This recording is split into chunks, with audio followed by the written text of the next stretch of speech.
Hi guys, this is Jackie from techjackie.com and welcome to a video on SEO. First of all, if you're brand to this channel, make sure to press the subscribe button below so when I release a new SEO video like this, you get notified. In today's SEO case studies, I like to go through a SEO case study for my recent photography website client. So essentially, as you can see here, this is a live Google Search Console results comparing the last 6 months to the previous 6 months. So before we start doing proper SEO, and then after we start doing SEO in the last 6 months, you can see here. And this is a case study. I'll leave a link in the description. You can go and read it out. This is a Search Console screenshot taken about 4 or 5 days before, or maybe I think 3-4 days, I don't remember. So this is a current live version of it, and this I took the screenshot a couple of days ago. So you can see the numbers, little bit there's a difference there, but it's the same website as you can see here. So in this video, I'll go through with you the client project background and what I did in the past 6 months working on this website.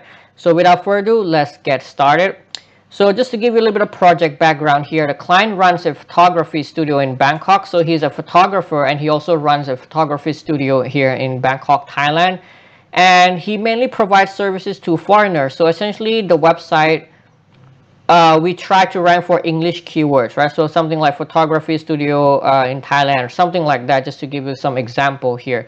And he also had a bunch of other services like wedding photographers and all that. So he has a bunch of service under his main photography keyword or service that he offer.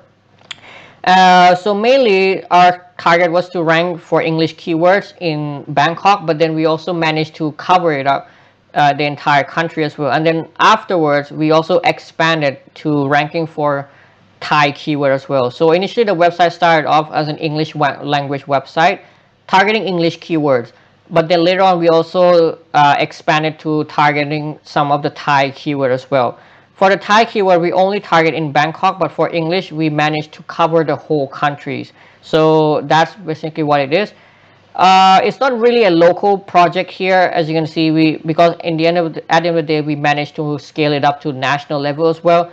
But in the Bangkok area, the client also managed to rank in the top 3 of Google Business Profile or the map ranking as well. But I didn't take the screenshot here. So that's the background, as you can see. The client approached me for a website redesign. So initially, the website was just a single page website. He approached me for a website complete redesign and also SEO service afterwards. So let's take a look at some of the challenges that we faced. Initially, like the first one, we were starting from scratch. So although it wasn't a new website, like the client already, like the domain was quite old domain, but there wasn't really anything going on there. It was just a single page website, nothing really optimized for it, and also it was just ranking for the brand name. So basically we were more or less starting off from the scratch. So took over the domain, redesigned it, and then it's more or less starting from a new fresh website, you can call it like that. And secondly, we were also competing against well-known photographers. So as you could probably know, photography services are quite demanding here in Thailand. It's a tourist country. A lot of foreigners come here, and then they also demand for such services. So there were already well-known photographers and also big photography directories ranking for all these keywords as well. So this also making it quite a difficult keywords or group of topics to go after in here as well. So these were our 2 main challenges faced in the project. So let's take a look at what I did throughout the campaign. So the first was, like I said, a complete web redesign and also some technical optimization. The first step was to redesign the website, make it more SEO friendly, lay out proper site map, and also make sure that it's mobile friendly. It has a good page speed. And also, like I said, initially the website was in English language, but then afterwards we added Thai language as well. So we also needed to make sure that all the proper tags such as hreflang, URL structures were properly implemented. So initially it was just a 1-page website, and then we expanded off into multiple pages websites. You can see. So something like this. So there's, like, let's say the home page where we target for the main keywords. and then we got like a bunch of pages build up to kind of make it more SEO optimized. So we have like about us page, service page. Under service page, we also have a bunch of sub services. So like wedding photography service, real estate photography service, etc., etc. So we had a bunch of these page service pages created as well. And then we have like a blog page created, contact us page created, and probably one more was there. So we made it more, we expanded the website, we added more pages, we make it also more user friendly so people can easily navigate through pages as well. So from a single page, we added more pages and redesigned it to be more modern looking as well, and as well SEO friendly. And also afterward, like I said, we added Thai language to the website, so we need to implement a bunch of things additional to just simple technical SEO. So the most important one was the hreflang tag. I have a video dedicated to how to implement hreflang tag on your website, especially WordPress. I'll leave the link in the description. You can go and check it out. But essentially, this tag means that you're telling to Google what is another language version of that web page. So for example, you have a page called as ABC on your website. So let's say this is in your default language, English, and then you have another language of that, let's say in Thai language, right? So this is in Thai language. So essentially these two are the same page, just different languages. So with hreflang, we're telling to Google where is another version of this URL in another language. So what we do is we have to put this hreflang, so it will be something like hreflang equal to, and then what is the language of this website, so let's say ENUS. And then we also have to tell to Google where is another version of this web page in another language. So we have to, like, let's say it would be like TH, right? So we're telling to Google that we have another version of it in Thai language, which is here. Again, we also will do the same thing here. So it will be something like this. It will just basically swap off the place, right? So something like that. So it will be like, so obviously we have to state the URL as well. So it will be something like that. It will be like, this is not a complete tag, right? We have to also like have link rel equal to, and then hreflang, etc., etc. This is not a complete tag. I'm just giving as an example here. If you want to learn more how to use this tag, I have a link in the description. You can go and check it out. So this tells to Google where's another version of this URL in another language, right? And this is how we do it. So this was the web redesign thing and technical optimization. Moving on to the on-page optimization here. So there were a bunch of things that I did. So first thing was heading tags optimization. So making sure that all the headings are properly optimized and placed on the page. So let's say you have like a page here. On the top of every page, we'll have like an H1 there, and then we have a bunch of H2s, and then some H2s who have H3 as well. And then all of these tags were optimized in my own way of how I do things. So there are specific ways of how you can optimize H1, H2, and H3 as well, which I'll not basically go through in this video because it will take more time than it is required. And it's also part of a little bit of secret of how I optimize things. But you can also follow the basic guidelines of, let's say, having keywords there, and then a bunch of words follow up after it. But if you really want to do SEO in the right way and in a very detailed way, there's more nuance to it than just putting keywords and writing it in more like human friendly style. There's like every word you put in these all have meaning and all have like relative weight or importance. So you can't just put any words. There's orders of how you put words as well. So if you really want to zoom in and get the best result out of SEO possible, you have to test it out and see what really works. And even optimizing for small things like H1 and H2 and H3, there's still more the correct way of how you would do things, which I'll not be go into detail here, but just letting you know about that.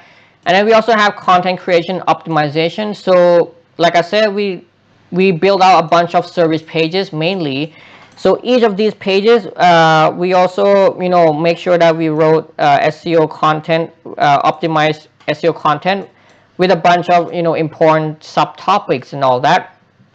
And also we did something like sentence level optimization using semantically relevant keywords. So when we write content, obviously we can't just put in the main keyword throughout the page. Also, we have to be putting in different words that have different meanings and importance. So like, for example, here, you know, you can use tools such as Survey SEO to reverse engineer your competitors and see what words that are important on the page. Like when we talk about photographers or photography service, you would want to have the words like photographers, image, videographers, and all that. So you have to have a bunch of important words on the page to make sure that Google understands what this page is truly about. Again, I have my own ways of doing this. I have my own tools for doing this, which I only share with my SEO coaching client, and also if I do SEO as a monthly service itself. But obviously, if you don't have such tools, you can use tools like Survey SEO. There's also other ones available on the market, like for example phrase.io and all that. So any of the on-page SEO tools out there in the market also works similar as well. So next, we also have keyword count variation optimization. So it's not just about writing content and covering up topics. The frequency of how many times you use the word also matters. So like for example, the word photography here, I make sure to check again the competitor's average and see how many times I should use that word. Again, tools such as Survey SEO can do this, or you can also do it manually as well. It's up to you. Next, we also have design refinement connection. So like we have all this content created on the page and all that, but then each topic, right? Each topic is there. And also on the web page, you also have a bunch of design elements here and there. You have photos, you have videos, you have animation, etc., etc. So the goal here is to place elements in such a way that there's a very logical connection between each topic. My rule of thumb is whatever is not important, whatever is not required, whatever is not relevant, just remove from the page, because we don't want to have any unnecessary tags, any unnecessary elements on the page that would confuse Google what each section is about, because Google also looks at pages in a chunk, like in different chunks, and also each topic also are connected in a very logical way. So you have things like, let's say, an introduction, and then you also have like service section, and then the service also connects to, let's say, why choose us and all that. So there's a very logical order of how each subtopics are connected, right? So and also at design, like design wise, you don't want to have like things that aren't important around the page, because that will break the logical connection between each section. So again, this is something which I also go into more details in my SEO coaching program, and also how I do things with my clients. But that's just giving you a general idea of how I do things and what is needed actually to get great results in on-page SEO. And then lastly, we have internal linking. Internal linking is easy. There's nothing complicated. You have a bunch of pages created. You just have to link them in a very logical order. So relevant page linked up together, irrelevant page, like we only choose the most relevant page and then we link them up. Pages that aren't so relevant, we don't usually link them, but obviously there are more nuance to it.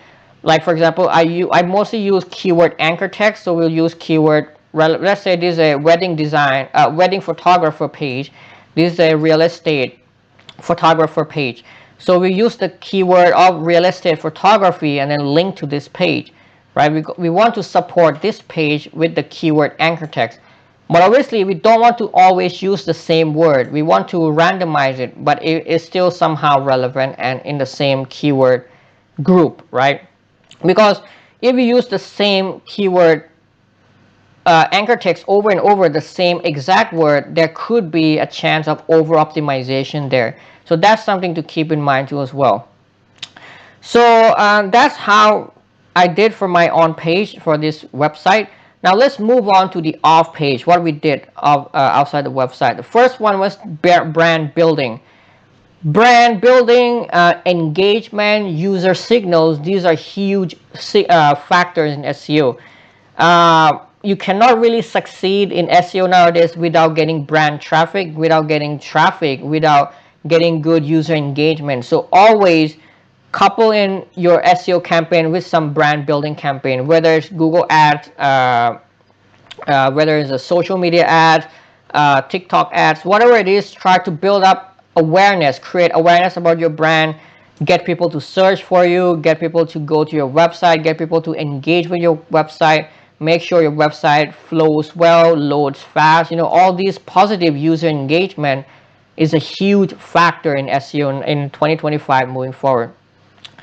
And next up, also a typical link building campaign. So we didn't build a lot of links actually, but we just built to a bunch of main pages, like some of the main services and all that. So for backlinks, I mostly focus on high quality PBNs. PBNs still work, you just have to know how to use them properly. And some guest posts. Sprinkle in here and there just to give in, some relevance, some power and all that. And then lastly, I also added in some of the viral traffic campaigns. So this is one of my signature services. Essentially, throughout the months of working on the website, I've been sending a bunch of viral traffic. So these are like, a large amount of traffic in short amount of time. So I would be sending about 150 to 200 visitors per, in like, let's say in 30 minutes. So we're sending a huge amount of traffic in less amount of time to a specific page. Now that tells to Google that this page must be important, and within 24 hours or less the ranking shoot up like that. It just works magic like that. It's very powerful. In many cases, it's even more powerful than a backlink. So if you want to learn more about my viral traffic service, you can check out my service page here. I also sell it as a separate service. You can check it out. But this strategy helps speed up the ranking process and amplify all the things that have been done. So this viral traffic thing actually helps shorten up the time frame to get the results. So this project could have gone for like 8 months or even 1 year, but we completed it within 6 months, thanks mostly to this viral traffic campaign. It really helps amplify, it really helps make the link building effort more stronger. It really helps give the power to the on page that we did before in a better, like overall giving more power to the website, and helps make everything more stable as well. So, and that's the results. As you can see here, after about 6 months, we were able to increase the website organic traffic by up to 143.5%, and it's even been going higher and higher, as you can see here. And just keep in mind, these are all traffic going to the service pages. We only had 2 blocks. I added the blog section initially because I wanted to add more traffic to the website, but after seeing how well the service pages were performing, I decided to stop blogging and just keep on adding more services, keep on optimizing the existing service pages. And these traffic are all going to the service pages. So the clients were making more or less almost 100% getting all the traffic to their money pages. Only 2 blocks were there, and obviously those 2 blocks are also getting a little bit of traffic, but it wasn't a focus in a campaign. So that's why you can see the clicks aren't that many, because we're just focusing on what really matters. It's not just the amount of clicks, it's the quality and the number of conversion, the number of clients you're getting out from those clicks. So even though it's not anything fancy here, but these numbers, mostly they all convert into clients, customers, right? So they're very high quality traffic. So that's all for it. If you have any questions, let me know. If you want to let me know, if you have any questions, anything about SEO or my service or anything in general, just let me know as well. That's all for it. Thank you for watching.